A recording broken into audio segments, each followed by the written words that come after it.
The unexpected challenge.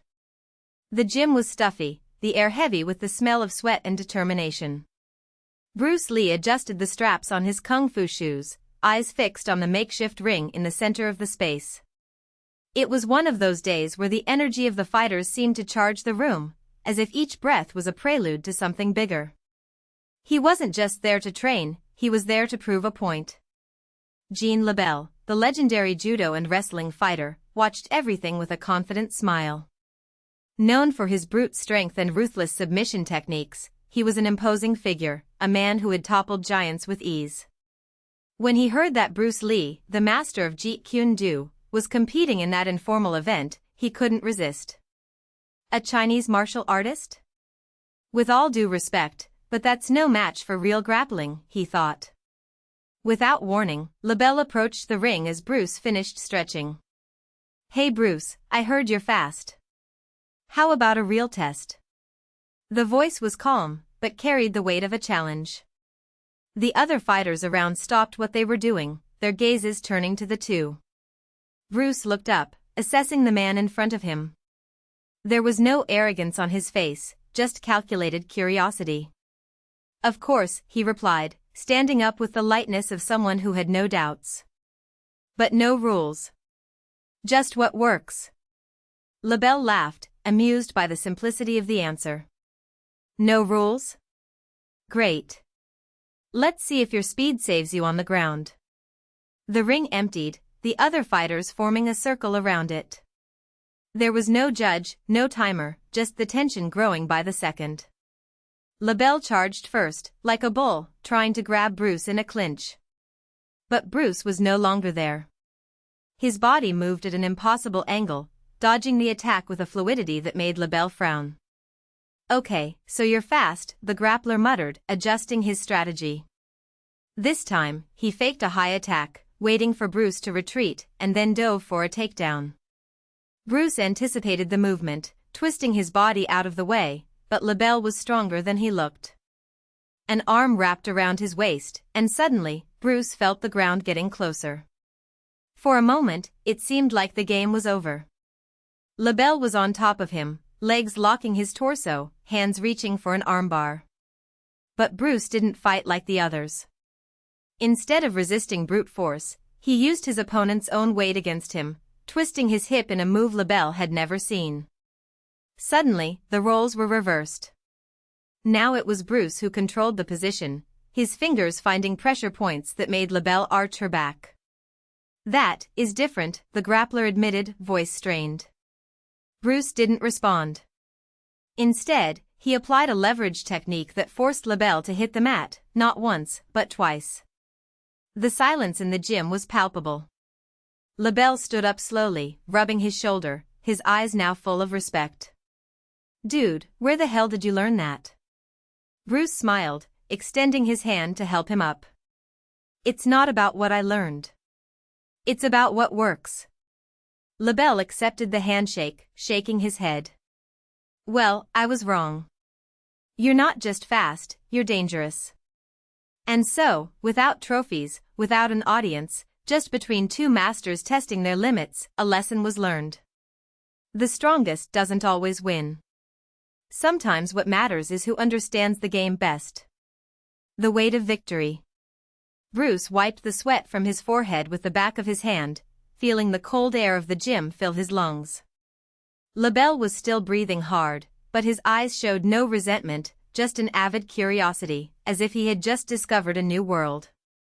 "You're not a black belt in anything, are you?" LeBell asked finally as he stood up on his own, testing his shoulder with circular motions. Bruce shrugged. "I've been in a few things. And now?" "Now?" Bruce looked around, as if the gym walls held answers. "Now I just train. Not for ribbons, not for medals. For something more concrete." LeBell frowned. "Like what?" Before Bruce could respond, the gym door opened with a bang. A tall man, in a dark suit and with a closed expression, entered accompanied by two security guards. The air in the room changed instantly, as if an electric current had run through the space. Bruce Velt, the man said, his voice cold. We need to talk. LeBell crossed his arms, instinctively positioning himself between Bruce and the newcomers. Who the hell are you? The man ignored the question, keeping his eyes fixed on Bruce. You have something that belongs to us. Bruce didn't move. I don't know what you're talking about. The Blackthorn file. The man extended his hand. Hand it over now, and no one gets hurt. LeBell looked at Bruce, confused. What file? Bruce sighed, as if he had already expected this. It's a long story. We don't have time for stories, the man replied. One of the security guards stepped forward, his hand reaching for the holster under his jacket. It was then that Bruce moved. There was no warning. There was no hesitation. 1 second he was still, the next, his foot hit the security guard's wrist, sending the gun flying away. Before the second man could react, Bruce spun around, using the attacker's own body as a shield against the punch coming his way.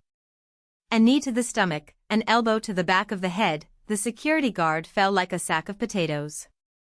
LeBell watched, mouth agape, as Bruce turned to the man in the suit. You made a mistake coming here. The man didn't back down.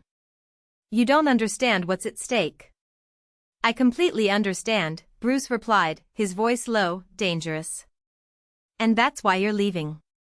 Now. For a moment, it looked like the man would insist. But then, with an almost imperceptible gesture, he stepped back. This isn't over. I know, Bruce said, as the security guards scrambled to their feet and followed their boss out of the gym. The silence returned, heavier than before. LeBell broke it first. Dude, what was that? Bruce grabbed the towel he had left in the corner and dried his face. That's why I stopped competing.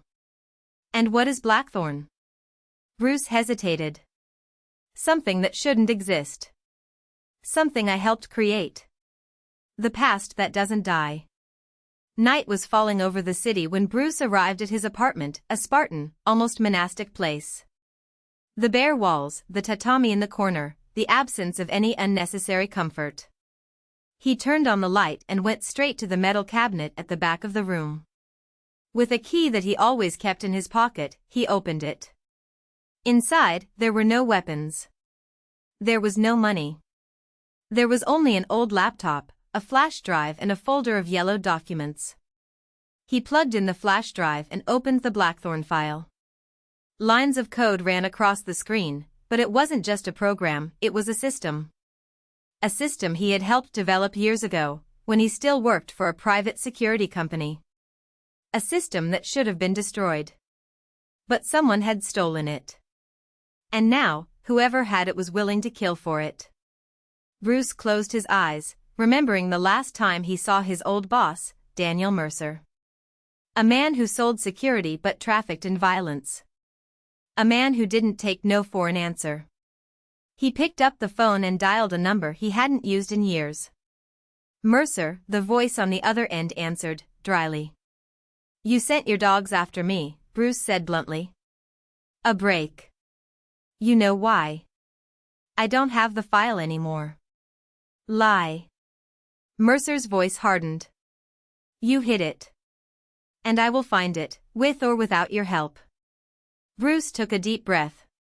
If you want war, Mercer, that's what you'll get. The line went down.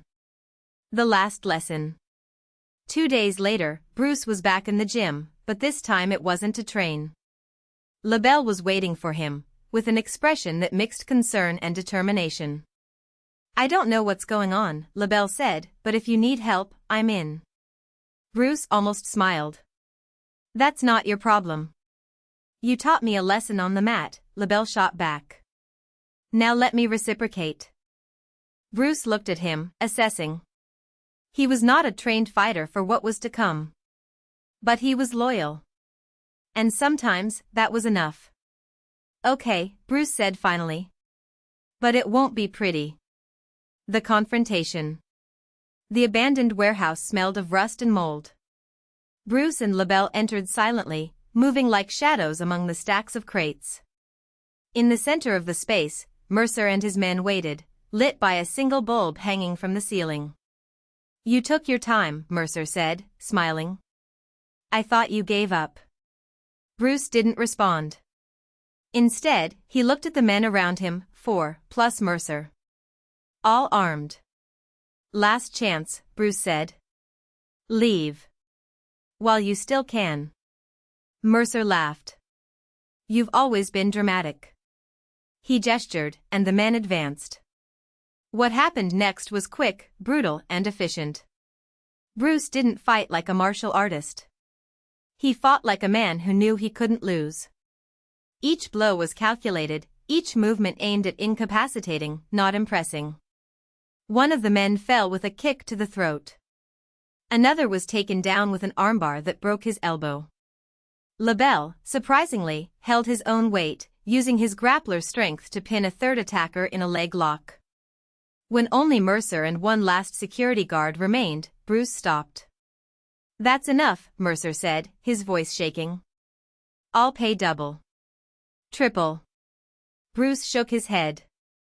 "It's not about money." "So what is it?" Bruce looked at the flash drive Mercer held, the same one that contained the Blackthorn file. "It's about what you're going to do with it." Mercer smiled bitterly. "You still don't understand, do you? This isn't about what I'm going to do. It's about what they're going to do. And they're not going to stop." Bruce held out his hand. "Then let's make sure they stop." For a moment, Mercer hesitated. Then, with a sigh, he handed over the flash drive. The end of the game. Back at the apartment, Bruce destroyed the flash drive with a hammer, reducing it to unrecognizable pieces.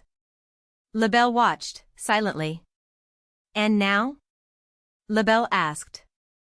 Bruce looked at the wreckage of the device. "Now I disappear." "And what do I do?" Bruce smiled, for the first time in days. "You teach. You train. You make it count." LeBell nodded, understanding. "What if they come back?" Bruce picked up his backpack, already packed. "They won't." Because he knew Mercer wasn't the real enemy. There were others, bigger, more dangerous. And Bruce couldn't face them there. Not yet. But one day, maybe. One day. The disappearance. Bruce left the apartment without looking back. The streets of New York were damp, the asphalt reflecting the streetlights like a broken mirror. He walked for hours, without destination, until he reached the port. A Panamanian-flagged cargo ship was docked, its rusty hull giving off the smell of salt and burning oil. The captain, a man with a face marked by the sun and old scars, was waiting for him with a cigarette between his fingers. "He is sure?" asked the man, without turning around.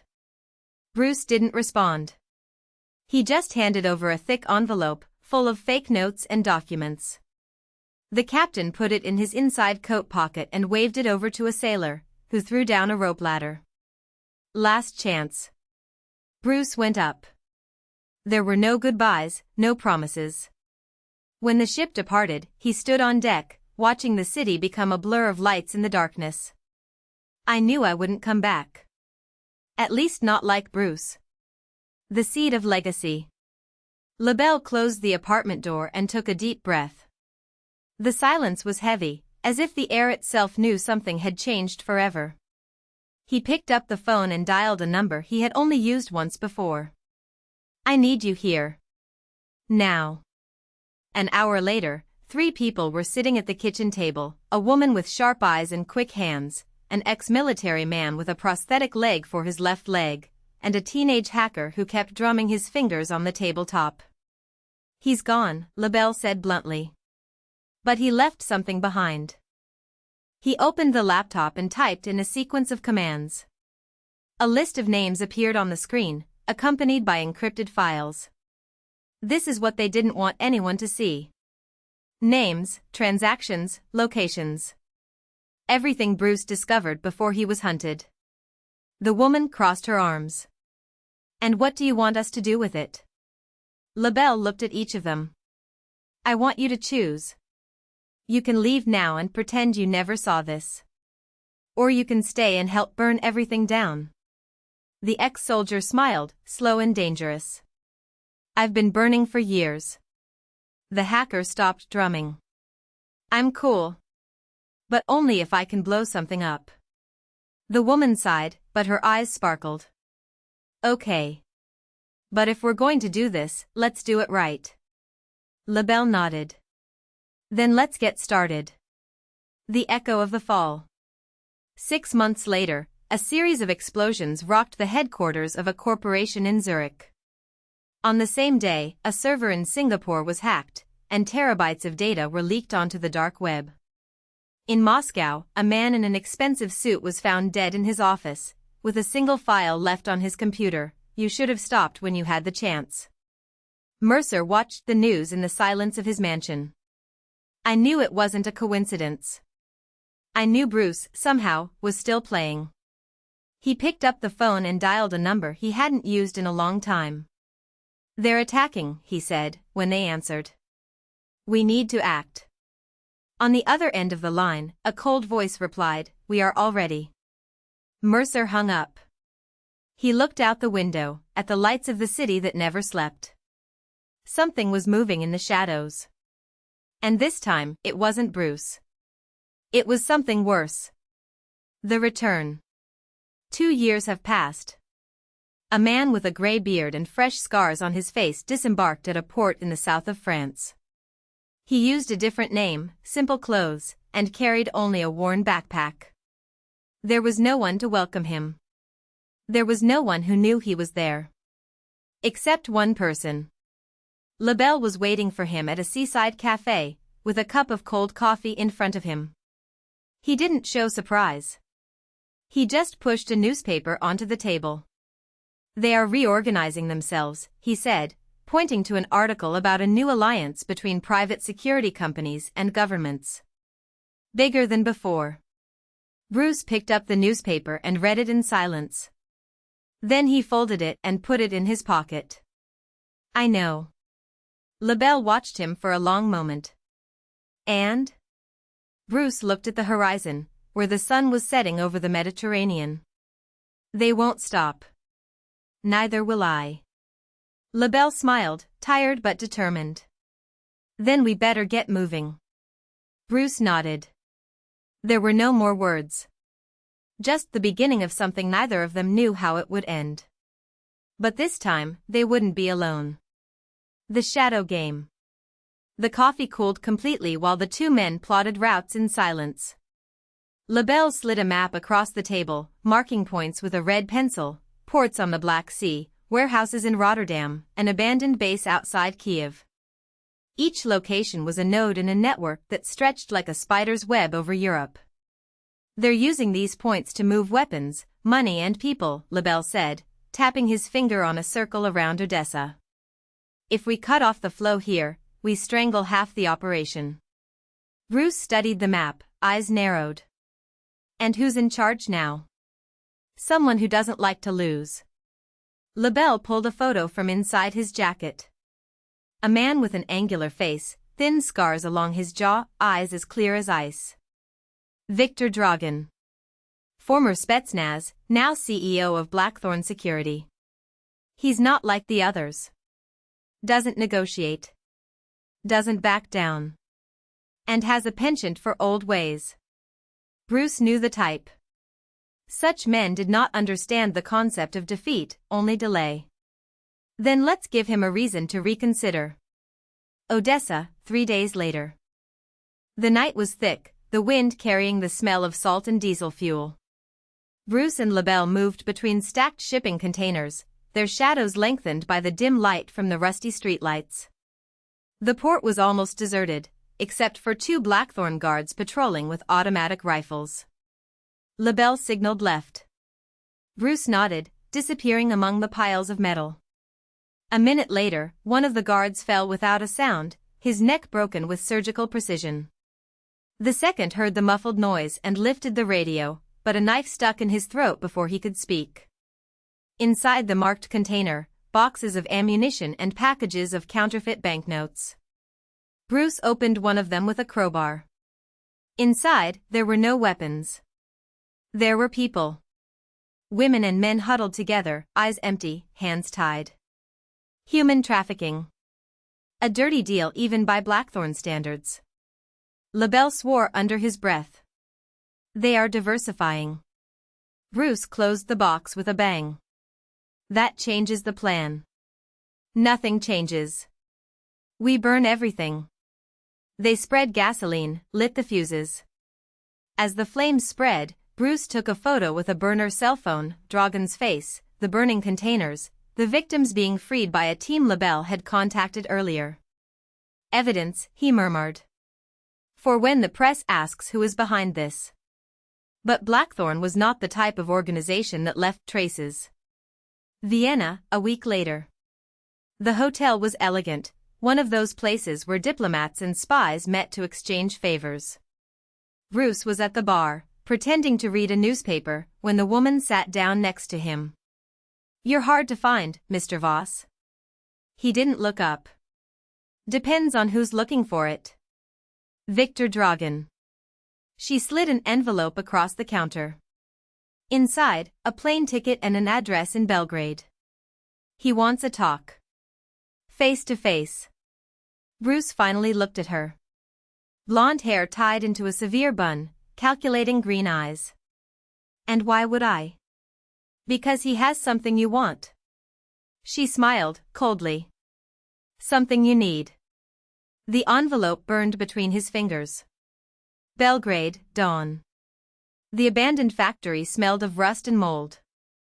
Dragan was waiting for him in the center of the warehouse, surrounded by half a dozen armed men. There were no chairs or tables. Just an empty space, like a ring. Bruce Voss, Dragan said, his voice soft, almost courteous. Or should I call you a ghost? Bruce didn't respond. He just crossed his arms. You destroyed a valuable shipment in Odessa. You killed my men. You interfered with my business. Dragan took a step forward. It irritates me. Then we're even, Bruce replied. Because you piss off a lot of people. Dragan laughed, a dry sound. You don't understand, do you? It's not about money. It's about order. The world is falling apart, Voss. Governments fall, borders dissolve. Someone has to keep things in place. Even if it's by force. And you named yourself the king of this new world? Not a king. An architect. Dragan gestured, and one of the men brought a briefcase. Inside, photos. Documents. Names. Do you think you're fighting a security company? Against drug dealers? You're fighting an idea. And ideas don't die with bullets. Bruce looked at the photos. He recognized faces, politicians, generals, tycoons. All with the same mark, a discreet symbol, a serpent wrapped around a sword. What do you want? May you stop? Dragan closed the briefcase. Or join us. You're good at what you do. You could be useful. Bruce laughed. You don't know me. I know enough. Dragan took a pistol from his holster and placed it on the table. Last chance. Take the gun and shoot me. Or take the briefcase and work for me. Choose. Bruce looked at the pistol. Then to the suitcase. And then, without rushing, he picked up the gun. Dragan smiled. A shame. The men around raised their rifles. Bruce didn't move. Then, suddenly, the warehouse exploded. Escape. The walls shook, windows shattered, fire and smoke invaded the space. LeBell appeared in the midst of the chaos, throwing smoke grenades as his team covered the retreat. Bruce fired twice, one of Dragan's men fell, the other ducked. You took your time, Bruce shouted, running towards the exit. Traffic, LeBell replied, pulling him into a waiting car. Inside the vehicle, Bruce coughed, wiping soot from his face. How did you know? The woman in Vienna. LeBell stepped on the gas. She works for me. Or rather, she did. Bruce looked back. The factory was now a ball of fire. Dragan was nowhere to be found. He'll come back. I know.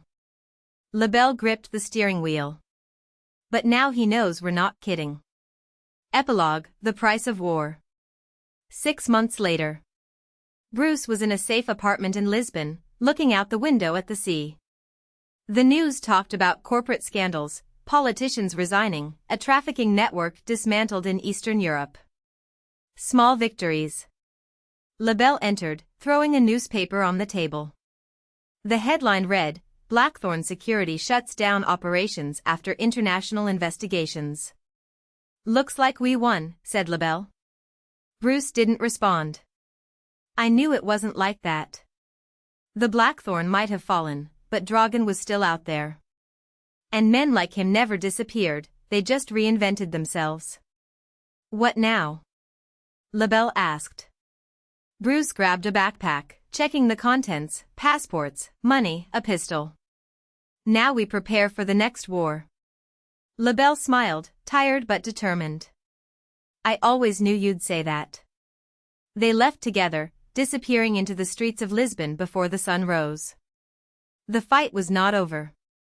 Just changed shape.